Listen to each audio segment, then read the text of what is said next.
like, this is like, there's no better way to start this, actually. Nice. You know, I'm sitting here with Scott. I always, your last name. Kowalski. Kowalski? Yep. Scott Kowalski. Oh, I know I messed that one up. It's okay. I appreciate Kowalski. you. Respect Kowalski. you. You know, technically in Polish, it's Kowalski. Yeah. See, to me, that's the number one thing when I know you're going to be a great artist. When someone can't pronounce your name. And speaking of that, you know, the second artist that we have here is the coolest name ever given to man, woman, human being, species that lives in a universe. Yeah, you see that. I always do this to her. I do this, see her blushing a little bit. This is Giovanna Ferrari. Hello, how you doing, guys? I'm so glad to be here again. Yeah, you and I had one thing a long time ago. It was like the very first one, man.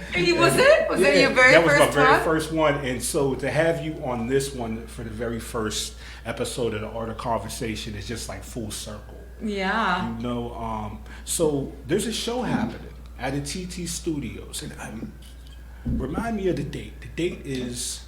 The 15th. The 15th. Yeah. The 15th. And when I seen the lineup of the list of artists that are going to be on this show, to me, being an art enthusiast myself, being an artist myself, being someone who appreciates not just the work, but the person behind the fucking brush, like that shit to me is like the dopest thing ever. Like is the way people approach the craft. You two are definitely someone that, even if I didn't know you, I'd be following you. Like Scott, we really don't have as much as a relationship as me and Giovanna. Right. But I know your work through and through. I can see your piece. I shit you not. I can see your piece in a gallery in New York, and I know it's you. You know what I mean? Because the authenticity, the way you approach it, the way you present it, and you could tell the time has been put in, cuz. You know what I'm saying? The time has been put in. So man, now you're making me blush. Yeah, that was my goal. My goal in this whole intro to make was to blush. make you blush, and then we're gonna get straight into it. So I'm done talking my stuff. I'm done talking my stuff. So there's 13 artists, I believe. 12 to 13 artists, all heavy hitters, and everybody gets to put in one piece. Okay, what piece did you guys put in, and why? I haven't decided yet. Because, you know, I have my... Sorry. I haven't decided still what piece I want to put here. Because, you know, I have my solo show coming up the week before. Yeah, no, 2 weeks. In 2 weeks, which is crazy. In 2 weeks. Can I do a little bit of promotion? Like, come on with it, man. Okay, so I have my solo show. I have my solo show coming up at Ketchup City Creative, which is right down the street from Atithi on Main Street, going towards the bridge. And it's on November 8th, which is a Friday, starts at 6 p.m. It's called Cracks of Continuity, because I guess, you know, life cracks, but we move on. Yeah, man, for sure.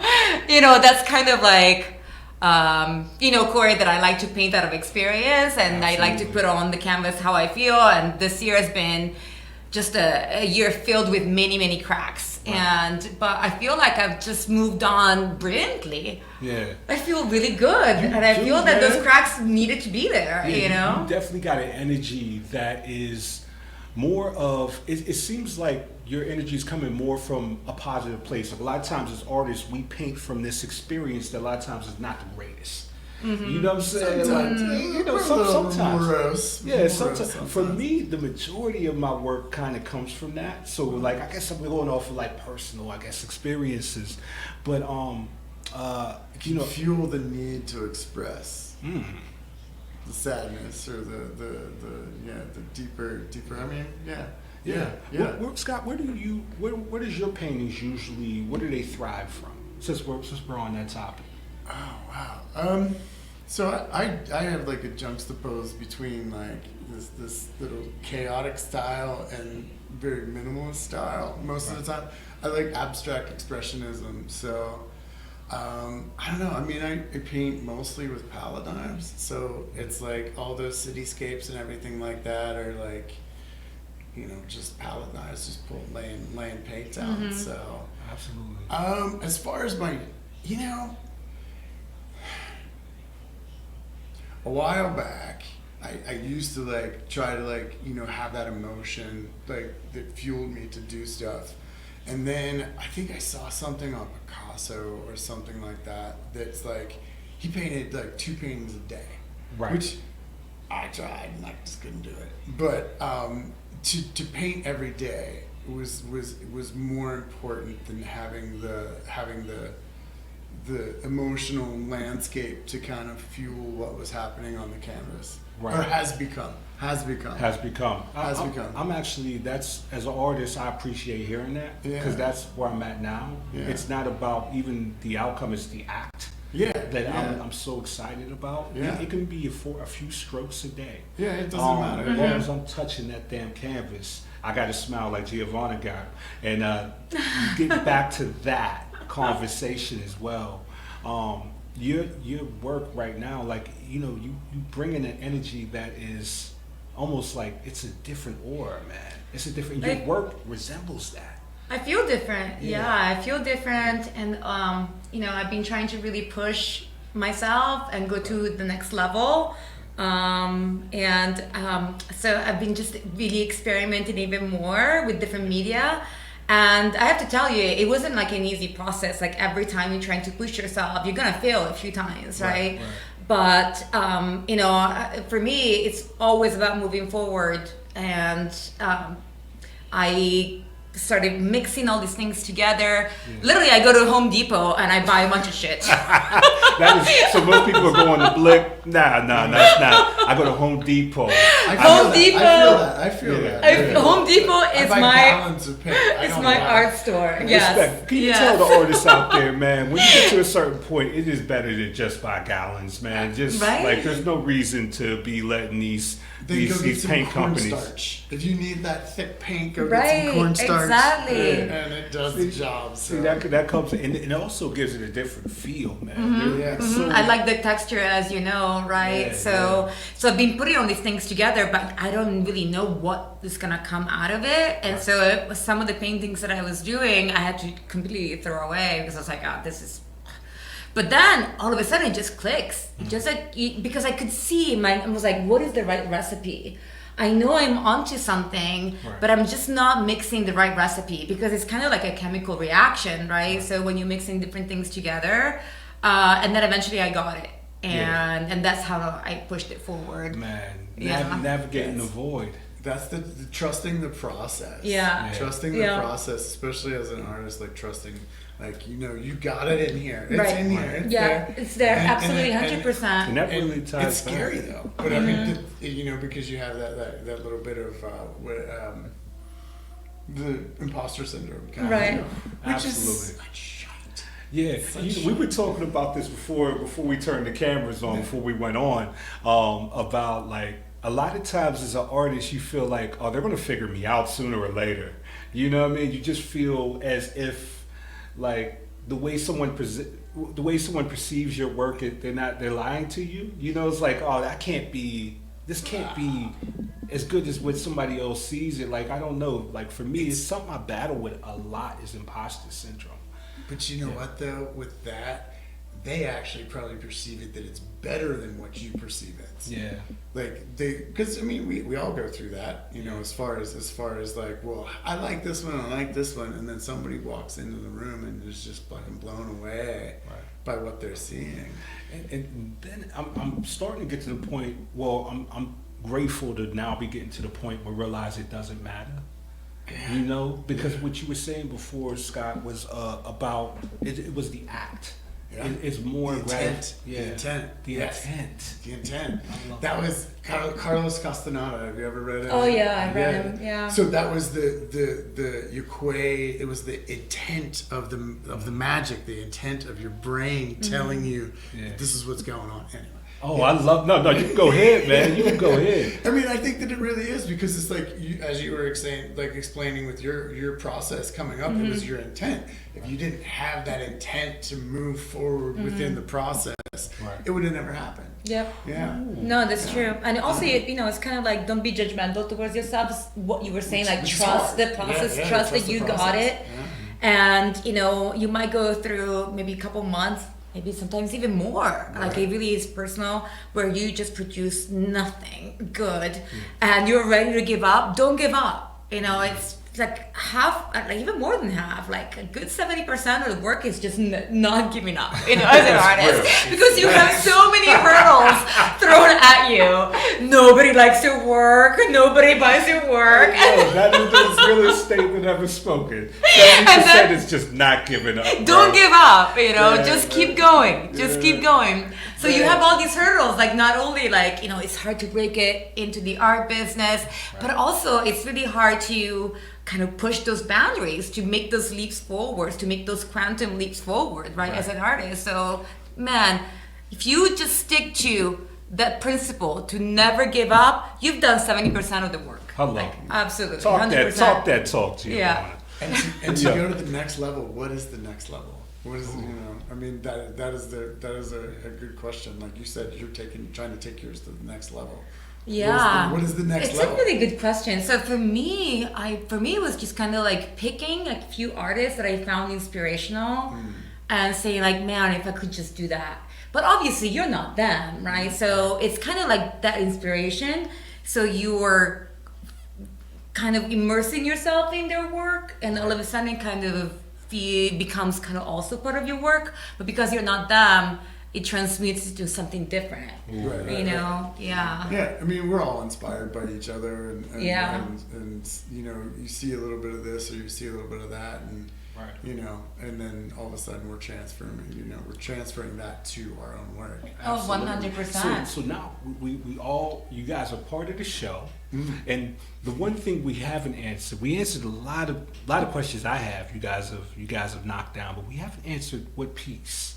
Oh. What piece? Oh, you right? Y'all running creatively. You guys were. That was a good way to not answer the question. Was just to take know, you right? directly in the conversation. Hello. I have it on my phone. Okay. But nobody's gonna see it until the show. Oh, But I love that. No, I actually like that. That I'm was not a good sharing. answer. I'm not sharing this Do one. not steal that answer, Giovanna. Yeah, you yeah. Because I was going to say, you know what, no one's going to see it till the show. That was a great way to answer it. Oh, yeah, that's true. I honestly have producing so much work, and I still haven't really like picked which one I'm gonna put, as I said, in my solo show, which one I'm gonna put here. Right. At the end, probably in 2 weeks, I'll figure it all out, because I am a last moment person. Oh, that's the beauty of creators right there. Like you have more work than you need probably at the moment. I have more work than I need. What? I'm sorry. It's I mean, again. for the show that you have 2 weeks from now. Yeah, you know, I'm just so I produce. So for me, it's like I need a deadline to produce. I got you. Because if I don't have something to produce for, then I don't. You don't move. I don't move. Yeah, no, I'm the same way. Yeah. It's crazy how life and art, you know, are a mirror to each other, because I'm the same way in life, where if I set a goal, I have to set a deadline, or I won't move until it's like, I have to like put a timeline on it. Like Yeah. I have to add time to a goal so I actually move, because I'm naturally the person that will move only when I need to. It's like you said, I won't act until the last few moments for some reason. I just love the chaos of it, I guess. I don't know naturally, but you know, it's you know, this is a great start. This is the first episode of The Art of Conversation. This is the first time, not the last time. I think with everybody, what I want to do again is actually sit down, maybe do one-on-ones with everybody sooner or later, and because I think the artists that are a part of this show truly have all had, to me, like a journey that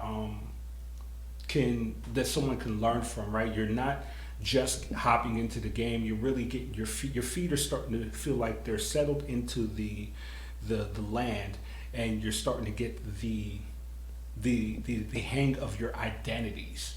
You know, like, okay, I kind of know where my place is. I'm no longer looking too much of what's my style. I have an understanding. You have an understanding of who Giovanna is, and you have an understanding of who Scott is. Like, the voice is strong.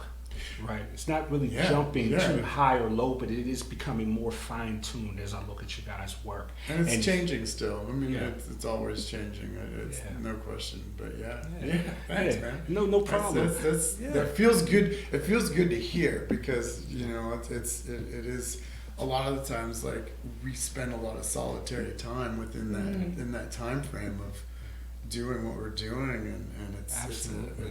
it's Well, one more question for you too, Scott. Is that the same banana that's on that's on the content that everything you post? Totally. Is that the very same banana? So it's plastic. What's the story behind that?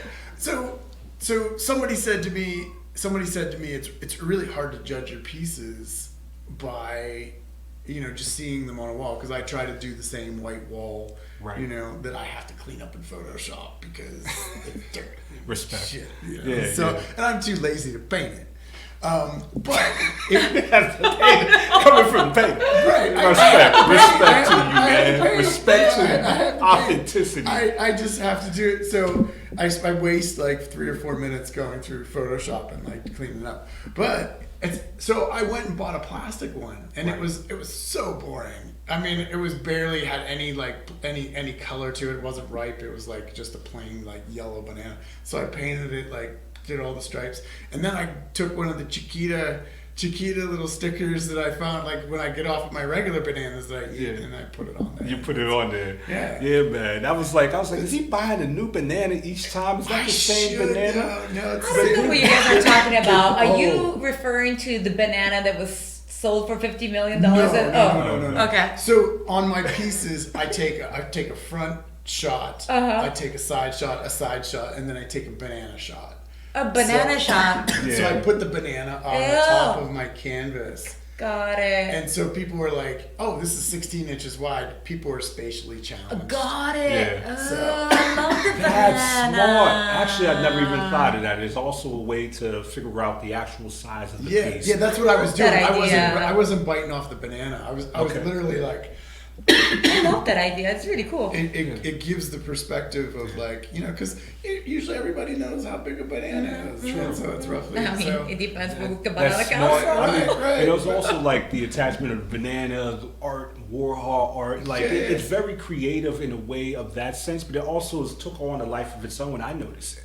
Yeah, I was like, that's cool. That's cool. Even It's the same one. It's the same. I literally have it in a paint bucket in my shelving and stuff. It's like I just one day when your work is in the museum, man, they're gonna say, man, this was the banana that was next to each one of his pictures, man. It's gonna be a piece of its own. But guys, I want to thank you guys for blessing the microphones, seasoning the space. I'm gonna have each and every one of you. Oh, I love Oh that. yeah, it's a thing. Can I about also to lay a happen. sticker on it? Absolutely. Sweet. I But you brought guys have stickers. earned your spot on here, so let's put the name down. Let me get my phone out so I can record you guys doing that. Hold up 1 second, G. Okay. I'm gonna do it here. Okay. Hello. Right. I'm gonna slap a sticker, and There then we go. and then I'll do my signature. All right, guys. Guys, could I get a piece of whatever, man? Yes, they'll be showing at Atithi Studios on the 15th. Can't wait to see you guys there. And you guys need to listen to this one. It's gonna be crazy.